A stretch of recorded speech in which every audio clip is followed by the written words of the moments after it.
자, 성경을 통독하는 일이 조금 힘들어지기 시작하셨죠? 네, 지금 위기입니다. 위기. 출애굽기와 레위기를 잘 지나가셔야 됩니다. 여기서 중독 탈락하시는 분이 많이 있습니다.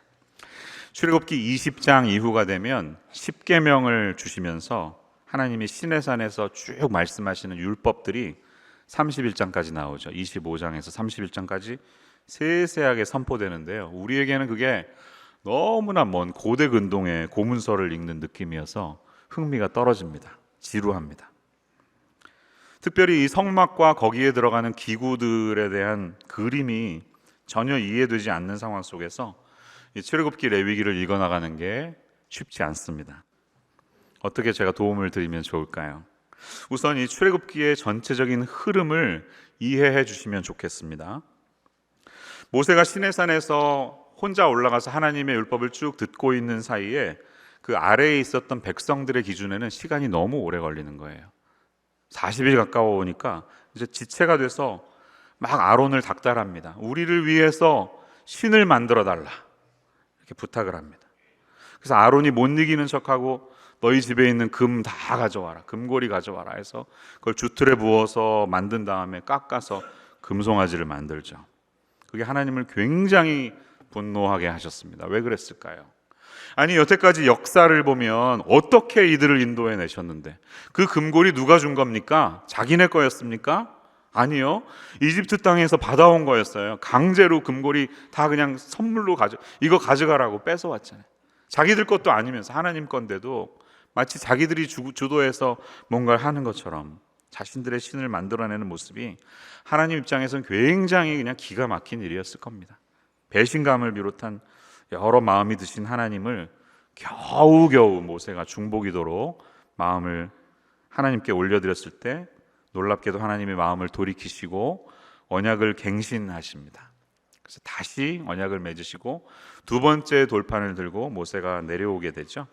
그래서 내려온 모세가 35장에서부터 쭉 이렇게 만들어라 하는 명령대로 그대로 만들어가는 과정이 쭉 나오고서 출애굽기가 마무리됩니다. 근데 이 장면을 읽는 독자들 입장에서는 굉장히 지루합니다. 왜 그럴까요? 앞에서 이미 선포된 내용이 35장에서 38장까지 또 반복되기 때문이에요. 같은 말 또 하니까 지루할 수 있죠. 그런데 이 부분을 읽어나가실 때 이런 시각으로 읽어나가시면 좋을 것 같습니다. 성막과 그에 관련된 도구에 대해서 말씀하시는 순서가 달라요. 앞부분 25장에서 31장까지는 하나님 입장에서 거룩한 것, 좀 거룩한 곳에서 덜 거룩한 것 중심으로 흘러갑니다. 그러니까 제일 거룩한 건 뭘까요? 언약궤, 주 임재는 언약궤를 시작으로 쭉 순서에 따라 말씀하시는데 후반부, 이 모세의 말을 듣고 부살렐과 오홀리압을 중심으로 한 사람들이 만들어가는 것은 실제적으로 성막과 관련된 도구를 제작했던 순서대로 나갑니다. 그래서 오늘 우리가 읽은 36장 8절부터 38장 31절까지 이어지는 순서는 성막, 언약궤, 진설병, 떡상, 등잔, 분향단, 번제단, 물두멍, 뜰과 울타리를 만들어 나가는 순으로 해나갑니다. 이후에 39장에 가면 제사장들이 입는 옷을 만들고 다 마침내 완성을 해서 하나님께 봉헌했을 때 하나님께서 그 자리에 임재하시는 40장으로 출애굽기가 끝이 납니다. 이제 좀 이해가 되시죠? 이런 시각으로 출애굽기를 마무리하시면 도움이 되시겠습니다. 특별히 우리가 함께 읽은 본문은 성막이 어떻게 만들어지고 있는지 명령하신 대로 얼마나 굉장히 자세한 매뉴얼대로 순종해서 만들어지고 있는지를 우리가 함께 보았습니다. 굉장히 지루할 수 있는 본문인데 여기에도 메시지가 있어요. 어떤 메시지를 찾을 수 있을까요? 이 성막을 통해서 비록 3500년 전의 이야기이지만 오늘 우리에게도 말씀하시는 주님의 메시지가 있다는 것을 붙들 수 있는 이 아침 되시기를 축원합니다. 첫 번째 사실은 이 사실입니다. 이것은 꼭 기억하셔야 돼요. 성막은 결국 그리스도와 그분의 구원을 가리키는 예표가 된다는 사실입니다. 타이폴로지, 그림자고요. 그림자는 실제를 위해서 비추어지는 것입니다. 그래서 결국 이 성막의 모든 것들은 앞으로 이제 오실 예수님을 향한 모든 메시지가 여기 담겨 있다는 사실이에요. 성막과 성막에 필요한 핵심적인 요소를 7가지가 있다 이렇게 설명을 합니다. 이 7가지를 생각해 보면 하나하나가 예수님의 인성과 그분의 사역을 담고 있습니다. 제일 처음에 입장할 때 동쪽에 문이 있는데요. 동쪽을 통해 문 안으로, 그래서 성소 뜰로 들어갑니다. 뜰에 들어가면 처음 만나는 것은 번제단이에요. 동물을 잡아서 각을 뜨고 태워버리는 번제단.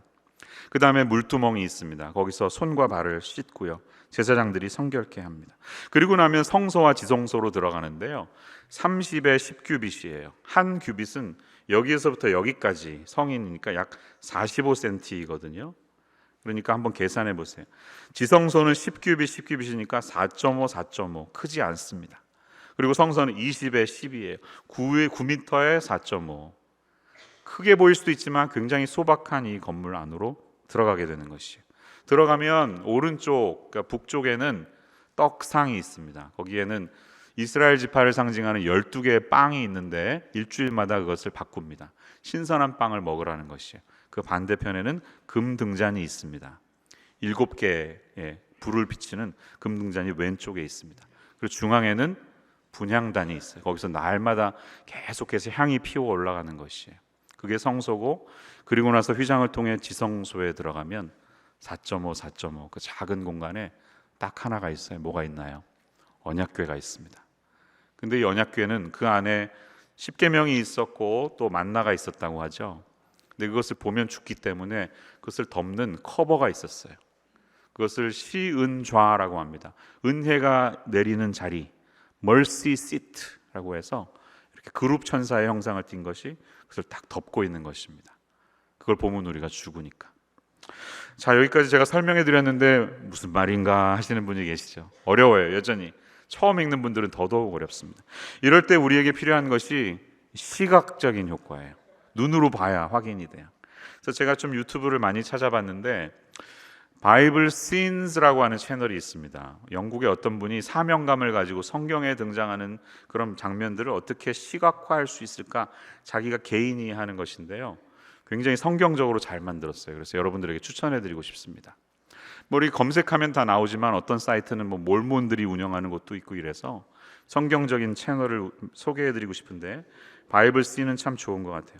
제가 이 설명해드린 성막을 직접 내가 들어갔다가 오는 것처럼 이 구성된 화면을 2분 48초짜리인데 한번 함께 들어가 보시겠습니다. 함께 보시죠.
도움이 되셨나요?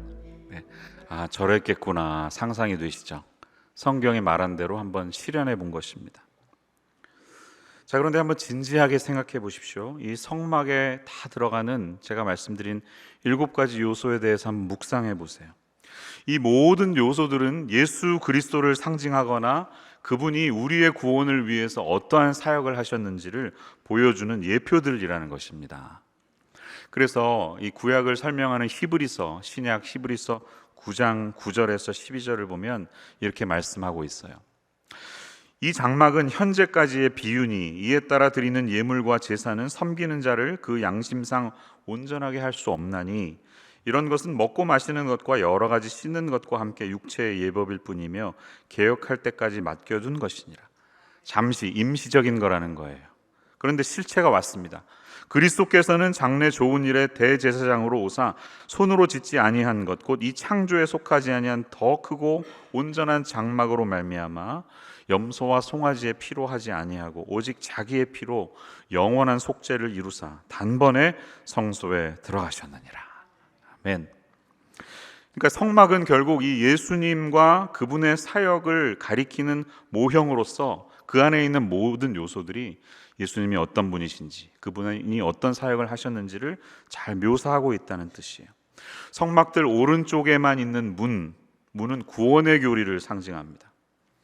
양의 문이라고 하신 예수님을 통해서만 구원받을 수가 있습니다. 성막에는 문이 더 이상 없어요. 딱 하나만 있어요. 다른 구원의 길이 없다는 것입니다. 오직 예수님을 통해서만 구원의 길이 있다는 것을 압니다. 번제단, 화해의 교리입니다. 이 소리를 지르며 처절하게 죽어나가는 짐승들과 각든 모습을 보면서 우리는 우리의 죄악된 모습을 보아야 합니다. 일치하면서 나의 죄를 위해서 누군가 죽게 되는구나. 그로 말미암아 하나님의 마음이 녹아지는구나. 화해할 수 있음을 깨닫게 됩니다. 물두멍은 성별의 교리입니다. 우리가 날마다 깨끗하고 성결한 마음으로 몸과 마음을 성결하게 하지 않으면 절대로 성소에 들어갈 수 없음을 보여주고 있습니다. 성소 안에 있는 떡상, 진설병상은 만족의 교리입니다. 생명의 빵이라고 하신 예수님은 우리의 부족함을 채워주시는 진정한 공급자가 되십니다. 그리고 12지파, 구약, 신약의 12사도를 상징으로 하는 모든 주의 자녀들에게 만족함을 주시는 분이 우리 예수 그리스도이심을 알려주는 것입니다. 오직 하나님의 임재 가운데 나가는 사람만 성소에서 그분으로부터 만족함을 얻게 된다는 말씀이에요. 건너편에 있는 금 등잔은 조명의 교리를 가르쳐 줍니다. 성소에는 창문이 없어요. 어둡습니다. 텐트로 가득 차 있으니까. 그러니까 유일한 조명은 이 금 등잔 하나입니다. 이 불빛을 의지해서 제사장은 제사장의 직무를 감당할 수 있었습니다. 예수님이 자기 자신을 생명의 빛이라고 하셨는데요. 생명의 빛이신 그리스도의 영이 누구십니까? 성령 하나님. 성령 하나님의 도우심으로만 우리는 주님의 뜻을 깨달을 수 있고 그분이 우리에게 원하시는 사역을 감당할 수 있다는 뜻이에요. 성령의 도우심으로만 하나님과 교제할 수 있는 자리에 갈 수 있다는 뜻입니다. 가운데 있는 분향단은 중보의 교리입니다. 이 분향단은 항상 향이 오르게 하라고 하셨습니다. 아마 24시간 제사장들이 돌아가면서 계속 향이 올라가게 했을 것입니다. 이 사실은 우리가 항상 주님 앞에 기도하면서 나아가야 한다는 사실도 있지만 그것보다 더 중요한 사실은 우리의 중보자가 되시는 예수님께서 항상 우리를 위해 기도하고 계신다는 사실이 더 중요합니다. 주님이 우리를 위해서 기도하고 계십니다. 마지막 지성소에 위치해 있는 언약궤는 하나님과의 교제를 상징합니다. 누구든지 그 안에 들어가려고 하는 사람은 다 죽을 수밖에 없었습니다. 대제사장도 1년에 한 번씩만 들어갈 수 있었죠. 그것도 금방울을 달아서 방울 소리가 땡그랑 땡그랑 나면서 살아있음을 증명했습니다. 그토록 엄위하고 두려움이 있는 곳인데 어떻게 됐습니까? 예수 그리스도를 통하여 우리가 그 휘장 안으로 들어갈 수 있었다는 사실입니다. 그래서 담대하게 그분이 계신 이 지성소를 향해 하나님이 계신 언약궤를 향해 나아갈 수 있게 되었다는 이 복된 말씀이 바로 복음의 소식이 아니겠습니까? 그래서 우리가 잘 알고 외우고 좋아하는 말씀 히브리서 4장 15절 16절은 우리에게 이렇게 증거합니다. 이 말씀 같이 한번 읽어보겠습니다. 시작.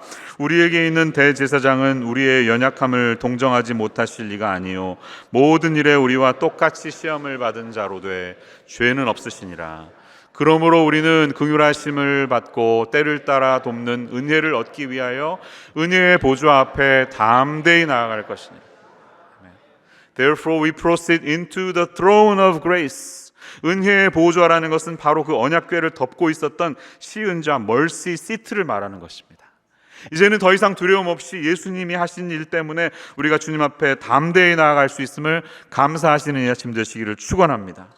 그러니까 우리가 성막 전체를 이해하려고 할 때 예수 그리스도라는 선명한 초점을 떠나서는 온전히 이해할 수가 없습니다. 성막은 예수님이 누구시며 그분이 저와 여러분을 위해서 어떤 일을 하셨는가를 보여주는 큰 예표가 된다는 사실을 우리는 기억할 수 있어야 합니다.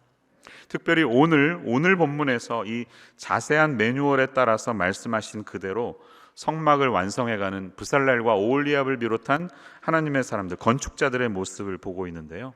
이 사실에서는 어떤 진리를 붙잡을 수 있을까요? 잘 읽어보시면 이렇게 말할 수 있습니다. 밖에서 안으로 들어갈수록 더 비싸고 좋은 재료가 사용되고 있습니다. 오늘 우리가 읽은 본문 전체의 구성을 보면 세 섹션으로 나눌 수가 있는데요. 8절에서 19절은 성막의 덮개가 4장이 있는데 4장을 만드는 어떻게 만들라고 하는 내용입니다. 20절에서 34절은 성막이 천이 무거우니까 그것을 받치는 기둥이 있어야 되는 거예요. 프레임하고 바를 어떻게 만드는지 하나님이 설명하고 계십니다. 그리고 마지막 35절에서 38절은 성막에서 지성소와 성소를 가르는 휘장, 베일, 커튼이라고 하죠. 이 베일을 어떻게 만들어야 되는지 설명하고 계십니다. 이렇게 세 부분으로 나뉘어 있는데요. 성막 덮개를 보면 4겹의 천과 가죽으로 만들라고 하나님이 말씀하십니다. 그리고 말씀하신 그대로 만들고 있습니다. 근데 잘 보시면 제일 안쪽에 있는 덮개는, 그러니까 다시 말하면 성소 안에서 섬기는 제사장이 직접 볼 수 있는 이 첫 번째 덮개는 흰 세마포에 청색, 자색, 홍색 실을 섞어서 이렇게 꿰은 것으로 화려하겠죠.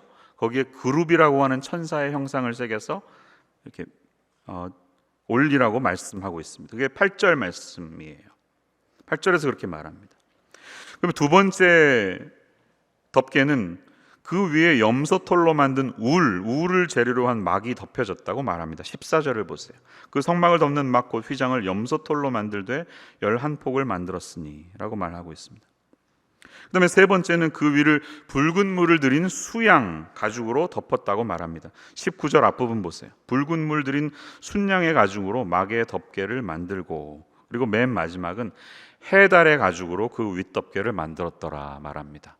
해달의 가죽에는 돌고래라고도 돼 있는데 이것은 정말 돌고래였을지 의심이 됩니다. 거기에서 어떻게 돌고래 가죽을 구할 수 있었을까요? 번역이 어려운 단어입니다. 그래서 정확히 어떤 동물인지 알지 못합니다. 제가 가진 성경책에서는 goat skin이라고 말합니다. 염소 가죽이라고 말하고 있어요. 자, 그런데 1, 2, 3, 4단계를 보면 밖에서 보면 제일 평범한 염소 가죽, 누가 보더라도 칙칙한 색의 해달 가죽으로밖에 볼 수 없었지만 안에서 섬기는 제사장은 무엇을 봤죠?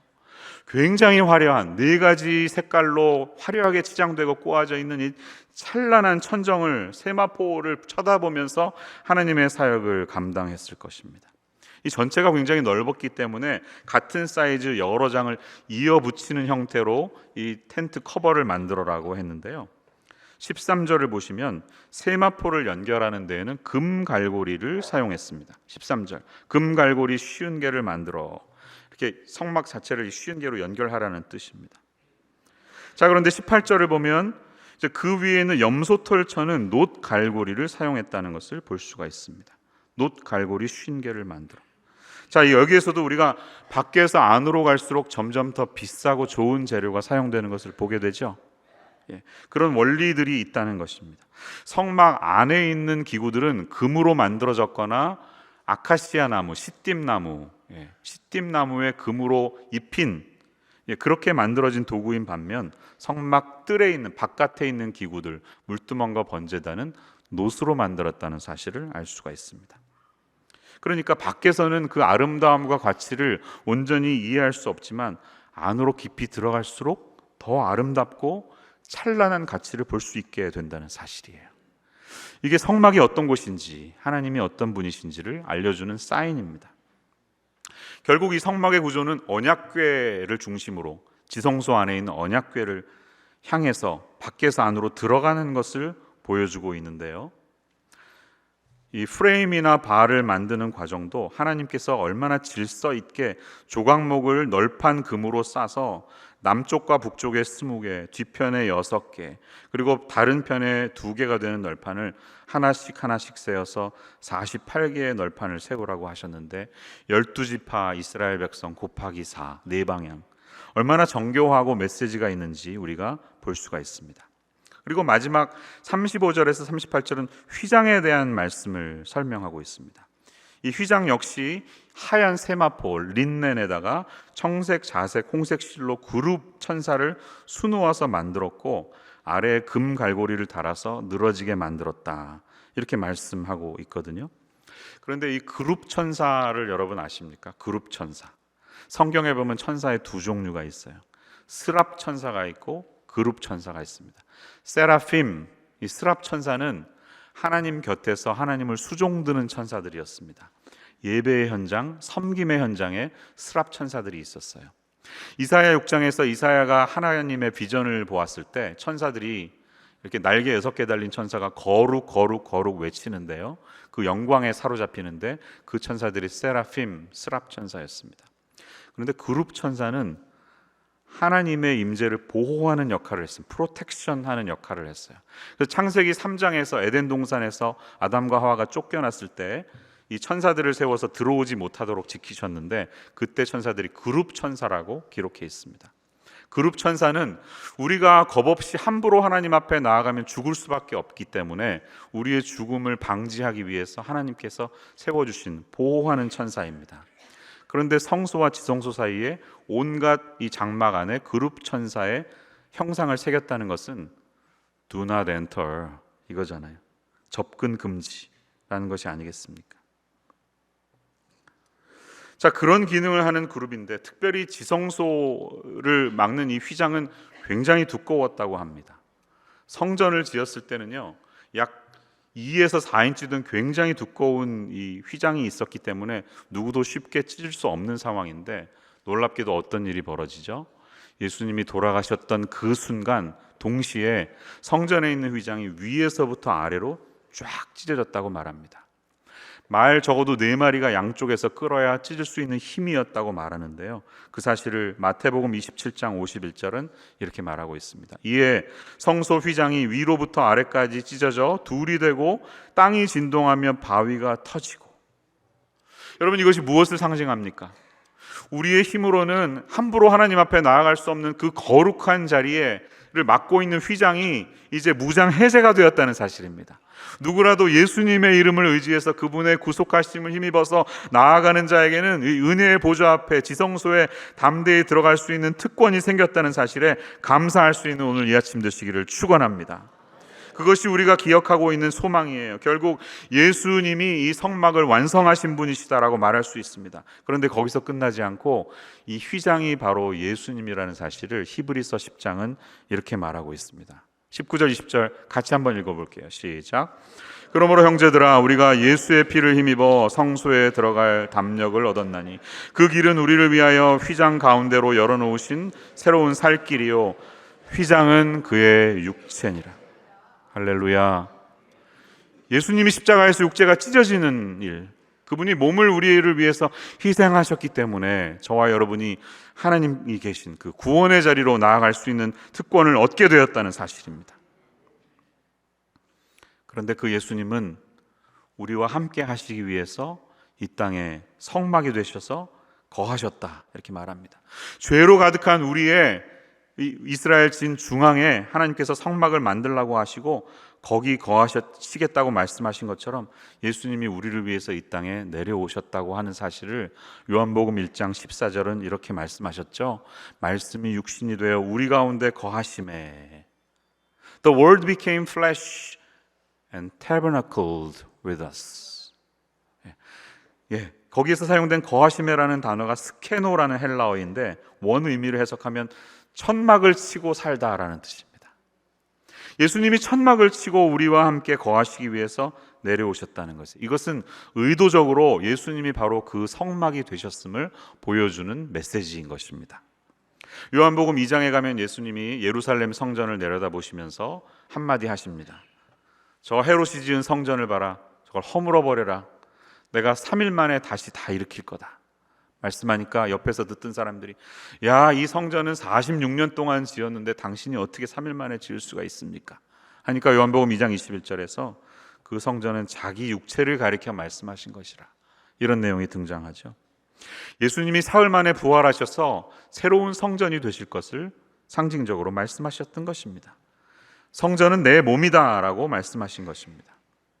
여러분, 이 사실이 진리라는 사실을 역사를 보면 알 수가 있습니다. 무너진 성전, AD 70년에 로마 군대의 침입으로 말미암아 예루살렘 성전이 다 무너지고 웨스턴 월, 통곡의 벽만 남아 있잖아요.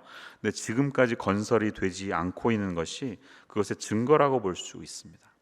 실제이신 예수님이 우리에게 왔기 때문에 이제 그림자는 의미가 없다는 것입니다.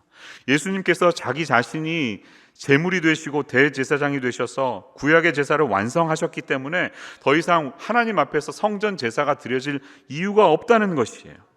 그러니까 지금도 다시 성전을 건축하려고 헛된 생각을 하는 사람들을 여러분 무시하시기를 바랍니다. 성막과 성전은 예수님을 나타내는 모형이었다는 사실이에요. 근데 예수님이 성전이시다라는 것을 묵상할 때 얼마나 놀라우신 분이신지 한번 떠올려 보십시오. 우리가 성막의 덮개 4가지에서 얻을 수 있는 원리를 붙들지 않았습니까? 밖에서 안으로 들어갈수록 더 아름답고 비싸고 좋은 재료가 사용되고 있습니다. 예수님도 그렇지 않습니까? 생각해 보면 성자 하나님으로 우리에게 오신 인간의 몸을 입으셨던 예수님은 그다지 위대한 인물이 아니었습니다. 목수의 아들로 태어나서 흠모할 만한 아름다운 아무것도 없었다고 이사야가 말할 정도로 평범한 남자였습니다. 지금도 우리가 중동에 가면 만날 수 있는 그렇게 생긴 사람일 수 있을 것입니다. 하지만 그게 끝이 아니라 그분의 인격을 알고 그분의 실제를 경험하고 알아갈수록 인생이 변하고 우리의 삶이 변화되는 이유는 어디에 있습니까? 요한복음 1장 14절의 말씀대로 우리가 그의 영광을 보니 아버지의 독생자의 영광이요 은혜와 진리가 충만하더라 라는 말씀처럼 예수님은 그런 분이 아니셨습니까? 그래서 평범한 사람이지만 누구라도 그를 만난 사람들의 삶은 한 사람도 변화되지 않은 삶이 없었습니다. 이분이야말로 메시아고 이분이야말로 내 삶을 바꾸는 분이다라고 고백했던 신약의 모든 사람들의 삶을 보시기 바랍니다. 우리가 더 깊이 들어갈수록 하나님을 깊이 알아갈 수 있도록 예수님을 깊이 묵상할 수 있도록 더 그럴수록 우리가 하나님을 더 깊이 깨닫고 그분이 누구신지 경험하고 고백하게 하는 것이 아니겠습니까? 저와 여러분이 성경책을 읽어나가면서 경험해야 하는 것이 바로 그것입니다. 겉으로 보면요, 육안의 눈을 가지고 인간적인 어떤 그런 프로필을 가지고 보면 성경은 그냥 머나먼 옛날 이야기, 중동 땅의 한 신의 이야기입니다. 나와 관계없어요. 그러나 그 꺼풀이 점점 벗겨지고 안으로 깊이 들어갈수록 하나님의 말씀의 렌즈로 이 성경 안으로 들어갈수록 예수 그리스도야말로 성막이 되시고 성막의 완성이 되셨다. 우리를 구원하시기에 부족함이 없는, 알면 알수록 섬기면 섬길수록 더욱 귀한 주님이시다라는 고백이 나오지 않을 수밖에 없지 않습니까? 그것이 우리가 이 성경을 통해 성막의 진리를 통해 붙들어야 되는 귀한 사실입니다. 그런데 제살교는 오늘 여기에서 마무리되지 않습니다. 성경은 한 가지 이야기를 더 하고 있어요. 그것은 교회는 예수 그리스도의 성전이라는 뜻이에요. 이게 두 번째 사실이에요. 교회는 예수 그리스도의 성전입니다. 놀랍게도 신약 성경은 예수 그리스도께서 세우신 교회가 바로 하나님의 성전이라고 가르치고 있습니다. 에베소서 2장 21절 22절 함께 읽어볼까요? 본문 한번 올려주실까요? 시작. 그의 안에서 건물마다 서로 연결하여 주 안에서 성전이 되어가고 너희도 성령 안에서 하나님이 거하실 처소가 되기 위하여 그리스도 예수 안에서 함께 지어져 가느니라. 할렐루야.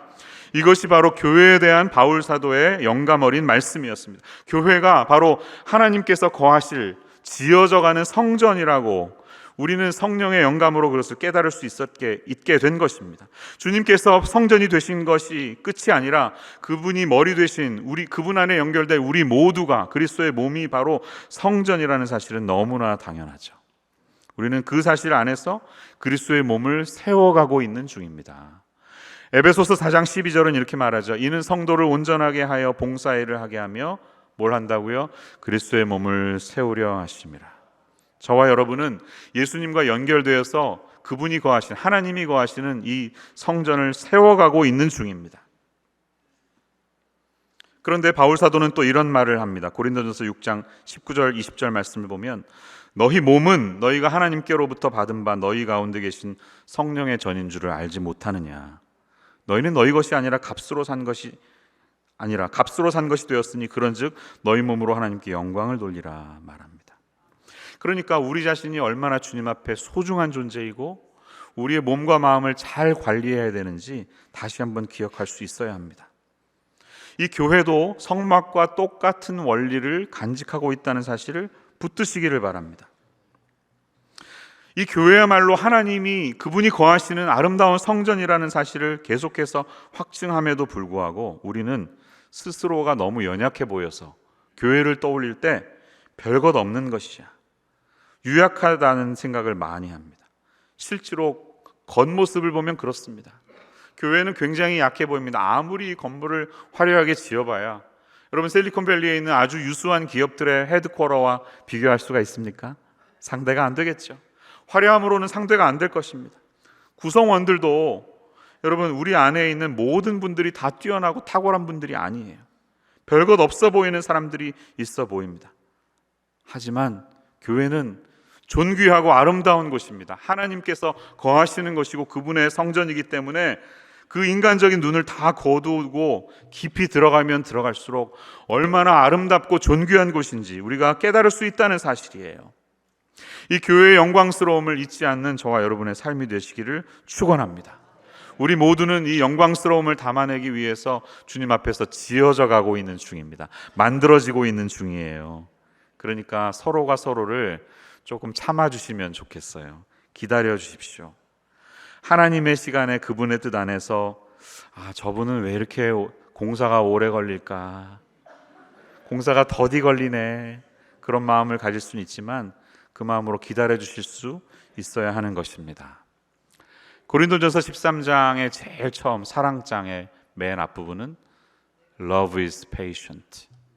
사랑은 오래 참고 라고 말합니다. 누군가 마음에 들지 않는 구석이 있다면 기도하면서 하나님의 때가 하나님의 공사가 이분 안에 맞춰질 수 있도록 기도해 주시기를 부탁드립니다. 이것이 우리의 형제자매에 대한 우리의 마음이라고 하는 것입니다. 두 번째로 우리가 이 성막의 원리에서 본 것처럼 교회에 대해서 잊지 말아야 할 사실은요, 점점 더 밖에서 안으로 들어가실 수 있어야 합니다. 여러분, 우리 사랑하는 성도님들, 형제자매님들을 인간적인 눈으로 판단하지 마세요. 그분의 학력, 배경, 스펙 이런 거로 판단해버리지 말고 믿음의 눈을 가지고 하나님의 영이 그 존귀한 분 안에 거하시는데 알면 알아갈수록, 깊이 교제하면 교제할수록 얼마나 아름답고 영광스러운 삶의 모습이 이분 안에 있다는 사실을 점점 더 깊이 깨달아갈 수 있는 우리의 삶이 되어야 할 줄로 믿습니다. 안으로 들어간다는 것은요, 믿음으로 바라본다는 것입니다. 믿음의 렌즈로 교회를 보는 것이고 믿음의 렌즈로 형제 자매들을 바라보는 것을 말하는 것입니다. 그러한 시선으로 이 교회를 바라보면 그리 대단해 보이지 않는 것 같지만 저 자신도 그렇습니다. 저 자신의 삶을 보면 해달 가죽 같은 인생이에요. 별것 없습니다. 뭐 자랑할 게 있습니까? 이런 저를 하나님이 선택하셔서 존귀한 말씀을 전하는 사람으로 세우셨다는 사실이 너무나 감사한데요, 질그릇 안에, 이런 아무것도 아닌 질그릇 안에 보배가 담겼음을 잊지 마세요. 예수 그리스도 보배를 닮은 삶으로 저와 여러분이 함께 지어져 가고 있다는 사실입니다. 그러므로 이 믿음의 눈을 가지고 교회를 바라보실 수 있는 우리 모두의 삶이 되어야 할 줄로 믿습니다. 믿음의 눈을 가지고 하나님의 보좌 깊은 곳까지 깊이 들어가시기를 축원합니다. 성소 안에서 금초대에서 비추어지는 성령님의 조명을 통해서 영광스러움을 경험하시고 믿음 신앙생활의 아름다움을 경험하십시오. 날마다 공급되어지는 떡상의 말씀을 통해 점점 더 성장해가지고 신선한 하나님이 어떤 분이신지를 체험하시기를 바랍니다. 날마다 기도하면서 우리의 기도가 하나님 앞에 올려지는 것뿐만 아니라 그분이 우리를 위해서 늘 기도하고 계심을 기억하시는 우리의 삶이 되어야 합니다. 그 영광스러움을 가지고 담대하게 지성소에까지 들어가야 되는 거예요. 그래서 그 영광의 은혜의 보좌 앞에 담대히 나아갈 것이니라. 우리와 만나기를 지금도 기다리고 계시는 하나님, 성경의 렌즈를 열어주셔서 그 보좌에까지 깊이 들어갈 수 있는 우리 모두의 삶 되시기를 주님의 이름으로 간절히 축원합니다. 기도하겠습니다. 참 좋으신 주님, 주님을 알면 알아갈수록 얼마나 영광스럽고 아름답고 찬란하고 영광으로 가득 찬 우리 주님이신지, 그런 인간의 눈으로는 이해할 수 없지만 성령께서 우리에게 계시와 지혜의 영을 부어주셔서 그리스도를 날마다 알아갈 수 있도록 은혜 주시니 감사합니다. 말씀을 읽어나가며 예수님, 우리 하나님을 깊이 알아가는 2024년이 되게 하여 주시옵소서. 섬기면 섬길수록 더욱 귀한 주님, 교회는 겉으로 보면 매우 연약해 보이지만 하나님의 영광을 담은 주님의 처소라는 사실을 기억하며 교회 안으로 깊이 들어갈 수 있는 우리 모두의 인생 되게 하여 주시옵소서. 예수님의 이름으로 기도합니다.